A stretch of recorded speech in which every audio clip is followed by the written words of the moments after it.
4 people have been shot dead in a suspected gang-related incident in Portlands in Mitchell's Plain on the Cape Flats.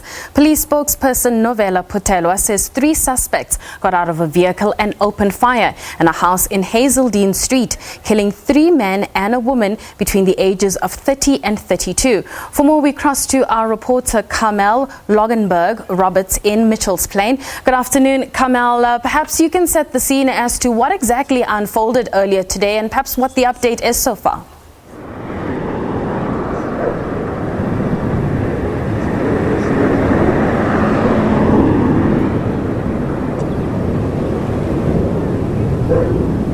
Yes, good afternoon. This afternoon we're standing just behind me is the house where the shooting took place. What we have managed to confirm is that 4 people were killed in the early hours of this morning. That was 3 men and 1 woman.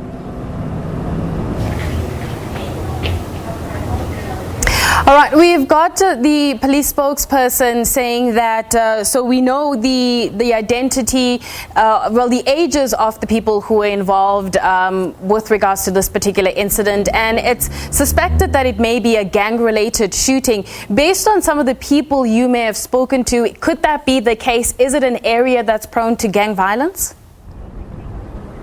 Yeah.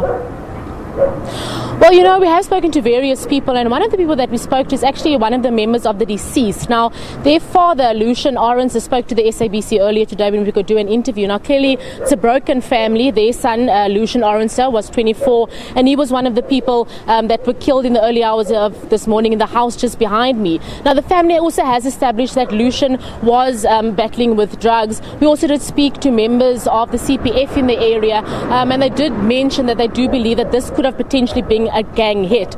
They also do fear now that this has taken place. They do believe that gang violence will flare up in the area, and they do fear that there will be some retaliation by rival gangs.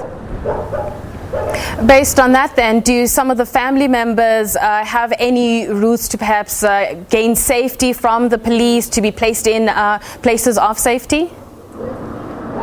Yeah. You know, some of the family members, at least one of the families that we have spoken to, they are currently speaking to members of the police. When we did do the interview at the house earlier today, there was a detective there. Earlier, while we were waiting outside the house, because we were expecting maybe to speak to people, or at least family members or community members that would be willing to speak to us, they did say that there is a certain amount of fear. Members of the anti-gang unit we also did see earlier today, but as you can imagine, they're keeping stuff close to them. They are following up on different leaves, but at this time wouldn't divulge on the type of information that they do have going forward on these 4 murders.